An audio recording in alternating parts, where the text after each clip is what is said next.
After the Lord Jesus instructed them, he was taken up to heaven and he sat at the right hand of the Father. And from there, he continued to strengthen and confirm the apostolate, the preaching, and also confirming with signs and miracles the word of his apostles. As I said to you in the beginning of the Mass, today is 40 days after Easter. And we come together to celebrate the solemnity of the Ascension.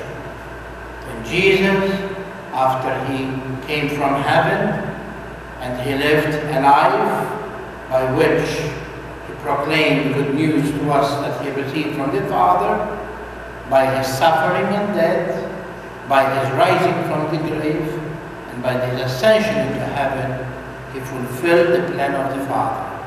And now he is at the right hand to intercede for us, the Church. In the first reading today, we encounter the beginning of the Acts of the Apostles. And we encounter there what took place. We see that this Act of the Apostles is the performance, or it is the aid of the Holy Spirit. We call the Acts of the Apostles the book of the Holy Spirit. Why? Because this book was written for one reason: to remind us and to really make us aware what took place after Jesus was taken to heaven. And the author of this book is Luke. And he began by saying to us, I am writing to you, Theophilus, Son of God, to tell you what happened from the time Jesus entered the Jordan till he was taken up to heaven.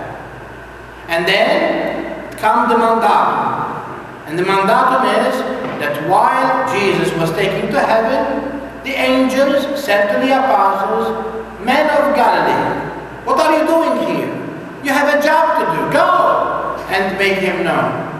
And from that day till today, to the end of the world, the preaching of the gospel will continue. That Jesus that was put to the cross, that Jesus who rise from the dead, in him alone there is salvation. That is the core, or really, of the evangelization of the Church for over 2,000 years. But today I like to concentrate my words on the beautiful words of St. Paul. You know, today we are still in the year of St. Paul, and I really come to make you aware that much of the teaching that we have in the Church is all written in Scripture. In fact, all the teaching comes from Scripture, and that the Church enhance it and endure it and also proclaim it to us to believe it. All we read in that second reading is all what we recite a few moments from now in the Creed of Nicea. Here we say, I, prisoner for the Lord. St. Paul was not having a picnic. His life of apostolate was a life of suffering. He suffered to create, to build churches. He suffered the contradiction of his own people. He suffered the persecution of those who want to destroy him. And in all this, he remained faithful. He remained steadfast, because he knows that it's not him who is living, but Jesus living through him. And that's why today he said, I, prisoner of the Lord. That means St. Paul is writing this letter from prison. Urge you to live in a manner worthy of your call. Now all of us know that our call begins at the waters of baptism, when we receive the adoption to be sons and daughters of God. And from that day of baptism, we begin to live our life. Not the life that we lived before, but the life that really is the life that Christ intended for us to live. We reject evil and Satan and all that Satan promises us or really enhances us to do, and we believe in one God. We believe in one God in three persons, and we promise to be loyal to them by living a life pleasing to them according to the message that we receive from his Son, Jesus Christ.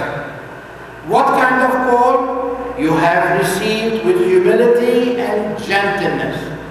Remember that we have to humble ourselves. To be a Christian means to be a servant, to be the one who serves the needs of others. Also, we have to be gentle. In other words, we have to really be there and conscious for people's needs, especially when they are going through a hard time. Also, he said, with patience. And that is with St. Paul. I try to pray for that because I don't think that I assume any of this virtue. Bearing with one another through love. It is very important, dear people. Bearing with one another through love. We need to understand that all of us are different. But there is one thing that unites us, and that is that we love each other because Jesus told us so. Love one another as I have loved you. Strive to persevere the unity of the Spirit to the bonds of peace. We need to strive for unity.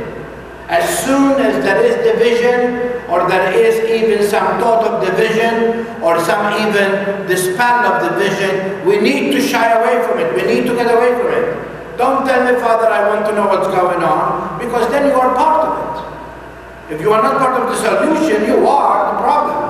And that's why St. Paul said, you need to strive. And you need to strive for unity and remain in peace with one another. Then he continues to say to be one body and one spirit. We know that the church is the body of Christ. And every member of the church, every member of this body is important. In fact, if one or two or more, or even several members of the body is sick or experience hardship, the whole church suffers. Why? Because we are called to be one. As you are all called to one hope. What is the hope of each one of us? That one day we'll make it to heaven.